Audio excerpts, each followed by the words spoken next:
Hello, hail and well met. Welcome to the pregame hangout on the season finale of Greymantle. Woo! Got some exciting stuff coming up for you, so I'm looking forward to it. But before that happens, we're just hanging out and chatting. It's Pride Month, and we were sharing some stories about what's been going down. I have all these colors behind me, which is nature's pride, I suppose. This is well, I mean, the colors in the sky. But Aurora that's the Borealis. yeah, Aurora Borealis. There you go. There you go. And I am the token straight guy, so like I have nothing further to say about Pride except that congratulations. I'm glad it's happening. I got my little rainbow cycling D20 lamp going on right now. Oh Nice. yeah. Oh, that's cute. Ponder my orb. Just sounds filthy, doesn't it? I'm about to say Anyway. that does No. not sound G-rated, and yet somehow No. Ponder the orb. ponder the orb. Ponder the orb. I'm writing that down. That's gonna show up in a book someday, and y'all are all gonna know. Ponder the scintillating orb.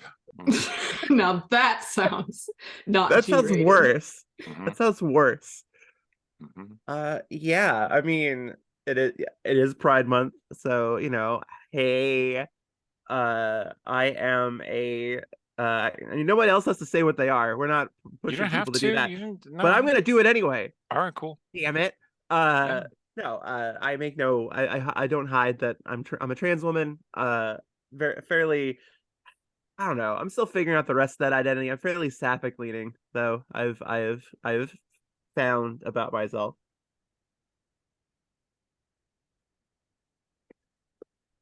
All right. So today is Aromantic Visibility Day. Woo! Internationally recognized. So your green cycling stuff happening in the background. Congratulations. Tomorrow's my favorite day because Right. it's Ace Day. Hey. Oh, Hey. hey. So Ace. exciting. I see what you Awesome. did there. Yeah. Not sure how I feel about it. Okay. That's okay. Well, I'm open for feedback, Right? obviously. I think my actual like deep down like true label is probably biromantic demisexual, but I just go by queer because It's It's easier confusing that and way. I complicated. like the Yeah. Q. I'm a fan of the big Q, and it's enough to be like, my partner happens to be a cishet guy. I am in love with him and have no interest in any other men. But if Charlize Theron were to show up at my house tomorrow, Yep. I mean, my spouse knows this. Look, there's just some people in the world who are just so aesthetically pleasing. Yes. I was gonna say, like, so okay, here's an off-the-wall question from the token straight guy. So I know that there are orientations wherein you could be attracted to a wide swath of people. Okay. mhm. Is there a term for someone who is just attractive to a wide swath of people? I don't know. Attractive? I Like, don't, yeah. like it's like blood types, right? There's the universal donor, but is there the universal receiver? I don't know. I don't know. I Idris don't Elba. know. I mean, the thing is, Idris I could Elba, that's a good probably- example. Idris That's a Elba. very good example. Yeah, I was gonna say Jerry Lynn Ryan. Like, I do think Yes. there is a Yeah. list of people on the face of the earth that, like, no matter your orientation, you could be like, yeah, I could see where someone would Yeah. be attracted to that person. Like, even if Right. you are not, See, even if you are aromantic and like you don't have that kind of attraction necessarily, where you look at somebody and go, yeah, I see it, I get it. I grok, I understand. Like, yeah, for me, I'm like I said, I'm fairly like on the sapphic side of things, but then there's Tom Hiddleston, and it's just like, okay, Sure. well, Tom Ellis. You don't I have like to Lucifer. choose. Yeah. And yeah, no, I'm like, most men, I do not find that attractive, but Chris Hemsworth and Chris Evans exist. I mean, yeah, this is a thing. Okay. I can acknowledge Yeah. many attractive men. I can.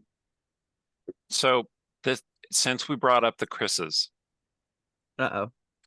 my wife has opinions, and they largely entail that Chris Evans is the hottest of them. And I'm like, but I have a beard, right? I look more like Chris Hemsworth in that regard. And she's like, you can't shave it though. No, you can't shave it.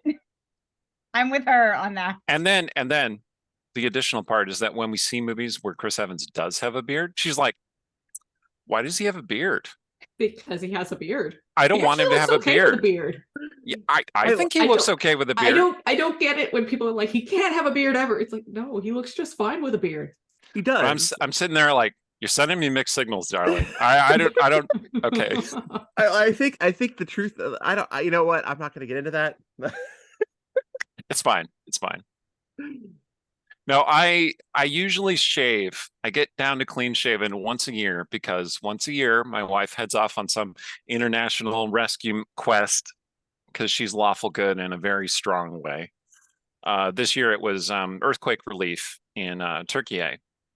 And usually I shave off my beard while she's gone because I figure it will grow back by the time she gets back. But this year I decided not to.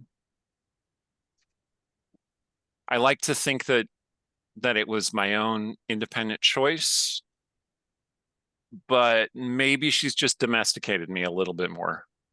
I don't know. Anyway, this is what you get. See, I love it when people use the word domesticated because when you think about it, really all domestication is a mutual agreement between two different individuals, whether from the same species or not. Mm-hmm. Like, cats domesticated themselves because they said, hey, y'all got some good stuff and I'm going to take advantage of it and you're going to love me for it. And dogs were like, hey, I like your space. Maybe don't kill me and I'll help you hunt. Yeah. And I just think that's really neat. And dogs are fundamentally like, I love you. I want to spend time with you. And cats are like, you love me. You want me to be around. Yeah. And I love it when you get individuals from those two very different species that like look at the other side and go, no, I like what they have going on. Actually, you love me, don't get it twisted. And then you've got that cat that thinks it's a dog, and you're just like, what are you doing? What are you doing? We call those orange cats. Right. Orange cats. A friend of mine who has two very large dogs, who had two cats. One of them passed a couple of years ago, and then one of them passed rather recently. She just went and adopted a cat, and watching her like derp of an enormous dog fall in love with this new cat, and the cat like fall in love right back has been a true joy and a delight. It's so fun. And then the other dog is like, but I am boss. And cat is like, I am over here. I shan't worship you. That's nice. It's adorable. And it's been really fun to watch. It's always nerve-wracking when you bring a new animal into a multi-pet situation. Yeah. And these two dogs are very large. And if either or of them, much less both, meant this cat harm, there would be very little that anyone could do to stop it. And no harm to anybody. Speaking of pets, particularly, I had a thought for a moment where like, I wonder if each of our characters in this group were a cat or a dog or some other like pet, what would they be? And then I thought about it for a second, and I'm like, I think 3/4 of this group would just be cats. Andre would be one of those like really pretty birds that's like super mean and would do you significant harm if you got too close. Like, you can admire like my me grandma's from afar, enjoy my songs that I sing to you, but try to put a hand on me, go around and find out. Yeah, I think Sparrow, despite her name, would absolutely be a cat. Yeah, cat coded. Oh, yeah, for sure, 100%. For sure. Total cat girl. Total cat girl. A cat who people ironically named Sparrow.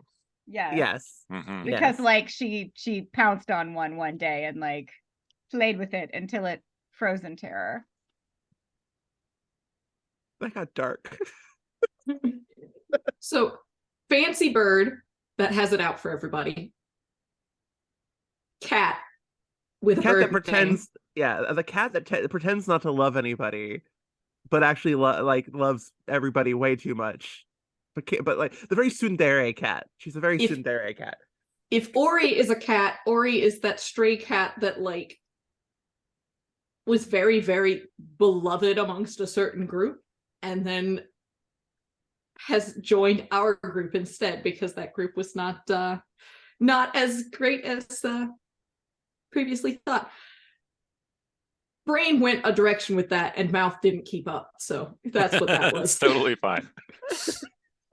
What animal would Sounder be? Potbelly pig. I was gonna say miniature horse, so You know what? You know what? Actually, you're right. I have not met a mini horse clever. without so much personality and so much sass.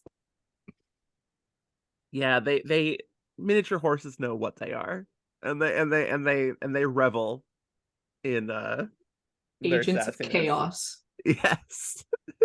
So, let's see. So Tarant is clearly that dog who looks at you and he's like, yeah, I'm fine here. I'm independent. I don't need you. And then you leave the room and he's following you. Yeah. I hate to say it, Tarant's a poodle. Yeah. Big old standard poodle. Yeah. I like, was not actually with the imagining fancy like No, haircut, not with hunting like the cut lion only. cut, just like a No. puppy cut.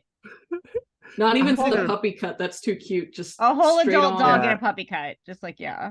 I wasn't even imagining a poodle. I was imagining like, that like you occasionally run into like those attack dog breeds, but like you get the ones that are just like they put on the air, right? They Mhm. they're Like an Airedale. I'm tough. Like I Yeah, am yes. terrier, but you're like Yes. I was gonna I say mean, I am like terrier, yeah. Yeah. Doberman, but with the floppy ears. Yeah, absolutely floppy eared Doberman. Mhm. But Those- it's also those dogs like, are really the cute. sweetest thing. Yeah. Yeah. My high school Look, best friend had one. Her name was Gretchen Pointy-eared Elizabeth. Dobermans are also cute. Yeah, it's true. So There's this yeah. wonderful one we met the other day named Veruca, and she's just so sweet. So sweet. She's opinionated, so you will hear her before you see her. But once she has eyes on you and has identified you and is like, oh, hello, hi. So, about the sparrow cat, I had this cat once who passed away about a year ago, I think, who was just the meanest, like, huntress cat. Like, whenever you were around, she was like, I want nothing to do with you. I don't like you humans. You're annoying. You're big and clumsy and ugh. But like when you were the only person in the house, she would come and cuddle up to you and like press her head against you and like, get herself all against you. And she'd look up No at one you with must these know. eyes that go, no one's gonna believe you, bro. Like just every time. And it's true. No one would believe you because this was the meanest cat. Yeah. It's very much the Bill Murray of cats. Yep. If you would get that stuff. Yep. Reference. I do. Oh, I love it. Meanwhile, I had my friend's biggest cat. He's almost 30 pounds. Giant Maine Coon beast. Okay. Most people get a side eye. I walk in the room and he is like insisting I pick him up immediately. Baby. He really is to me, but most people are like, I'm a little bit frightened of an animal that size. And he's like, good, as it should be. I walk in the room and I must pick him up or else the whining is, think about the size of the voice of a 30-pound cat. Yes. It's I incredible. want a cat that size. He's huge. And I love him with all my heart. I'm taking him to the groomer next week. Nice. Yeah, one of our cats is kind of the one that always jumps in my lap on stream. I don't think she realizes she's visible. 'Cause- She probably wouldn't care. So yeah, truthfully, probably not. Like she is the meanest and grumpiest of the three, and yet also loves like lap cuddles and the pats and things. But like, God help you if you touch her for one iota of a second too long. because then you will get the claws and the hissing. She's opinionated. Yeah, and she expects you. She expects you to know exactly how much petting she wants at any given time, because she will go from like happy and purring to I will bite you in like, like just the quickest. Fine line between love and murder, really. Yeah, there really is. Just two sides of the same coin. Right. I Mean. mean, you're not wrong. Yeah. And no, and meanwhile, I have a puppy who loves all people all the time. If there's not a people, we will hear about it in other parts of the house. That for whatever reason, Widget has figured out that Eric has the biggest lap because he's the tallest person. So if Eric is around, Widget is in Eric's lap 100% of the time. 100% of the time. Yep. I'm like, I feel betrayed. And he's like, meh, you're short. My dog's very food motivated. Like, he's people motivated in the sense of he loves people. And he's unfortunately people dumb, because no matter how much we try and teach him that nobody likes a 60-pound dog barreling at them at speed, he just doesn't get it through his thick head. So he sits there and tries to drag you over there crying and carrying on, because let me go over to the people. I want to be with the people. But as soon as there's food involved, it's like, I've forgotten people exist. There's food. There's food. Yeah, no, my dork of a puppy, his favorite treat is nugget ice, like out of the fancy countertop ice machine. If you're putting ice in your drink, forget about it. He's going to come, and he knows that the trick I'm going to ask him to do to get ice is to sit. So now he will come loping up, and he'll sit and look up at you until you put ice down on the floor for him. He has got me very well trained. But also, he's the cutest dang thing I've ever seen in my life. So whatever, he can have ice. Yep. And back to domestication, it is very much a mutual thing. There is no such thing as a dog that doesn't train its humans. I will be right back. That's true. Fair enough. So we have the very wild, wacky menagerie of characters. So do you think, has anybody figured out the connection of the titles of the sessions? Like, has anybody figured out the pattern? There's a pattern. Only what you've told me. Yeah. Well, I know you know, because I told you. Yeah. But I don't know if the audience has figured it out. Now I want to know. Like, I kind of feel like Rumpus is probably at least trying, because Rumpus is always the sharp one who always picks up on things before I announce what's going on. You know, he successfully called like 4 or 5 major plot revelations in Westgate Irregulars that I had been planning for weeks at that point, and just slowly Hey, but that means you did it right. Yes, it does. It does. And Gosh, I didn't. Darn it, you're good at this. What the I did heck? not react to any of his things. I'm like, huh, that's a good idea.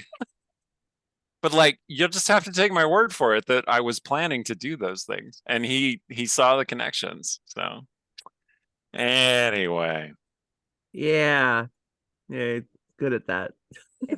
It's truly unfair how good you are at that. I suspect that based on the poem that I wrote for this game, which is the season finale, it will become clear. Ooh. Yep, the finale of our I've called the finale of what I've dubbed the Doom Train arc. The Doom Train. I mean, that's what I've been calling it too. So Fair. Yeah, I think we're good. I literally Episode flat out said 6 on Twitter today, I'm like, listen, if my character's going out today, I'm going out with my eyeliner on point. So That's fair. I waffled on whether I'd actually like do my makeup for today, but I'm like, you know what? I'm gonna do it. I mean, y'all don't get to know what my real face looks like. You would run screaming in the other direction. But also today was one of those days when I woke up feeling kind of rotten. And so like the process of looking like I don't feel rotten helped me to like talk me into not feeling rotten. So it was just very much like, trust the process, get where you're going. And oh yeah, now I look like I can feel normal. So how about we just play like I feel okay? I mean, fair.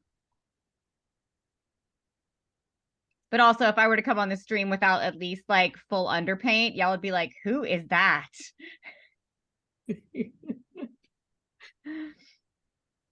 I meant to shave today and I didn't. Don't you dare.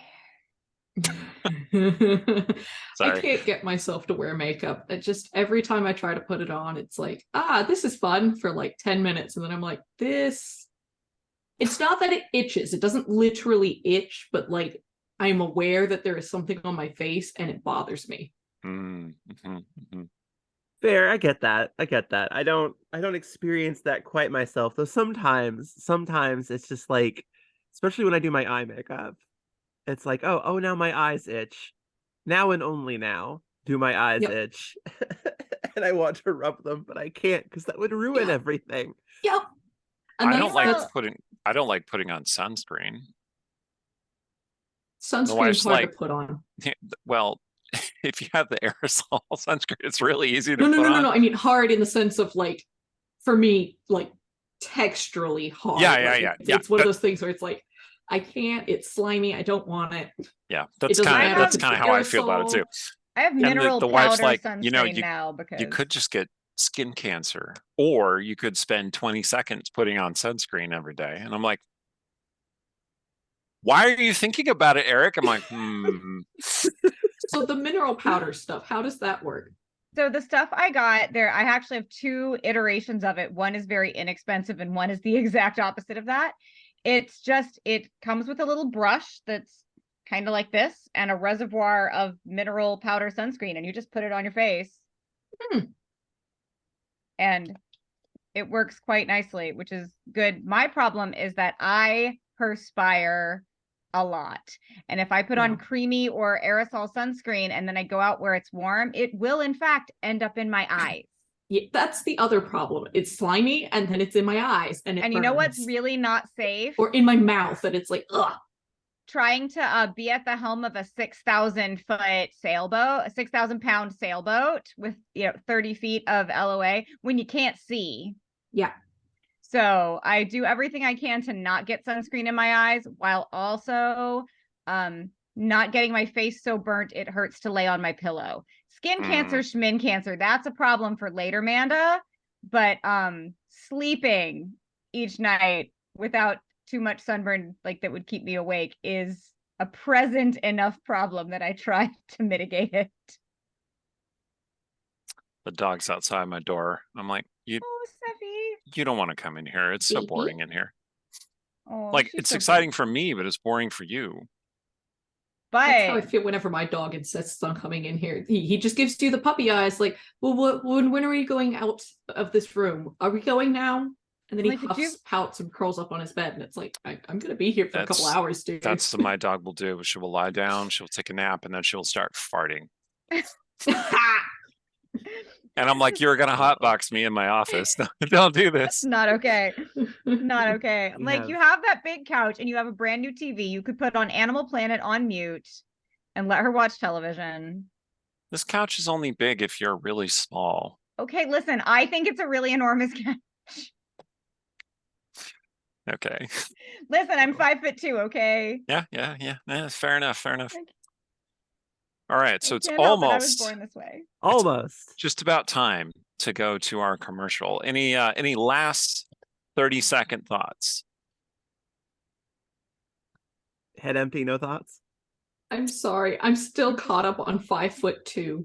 I'm 5'2". I'm sorry. Listen, when Eric she's and sitting I have... on a couple of dictionaries to be able to see that. Really interesting angle. When we do book events together, though, if anybody wants a picture, he sits and I stand, and I'm this much taller than him. If he's sitting and I'm standing. And I'm wearing heels. All right. Thank you for those last minute thoughts. All right. We'll see you in just a couple minutes. Don't go away.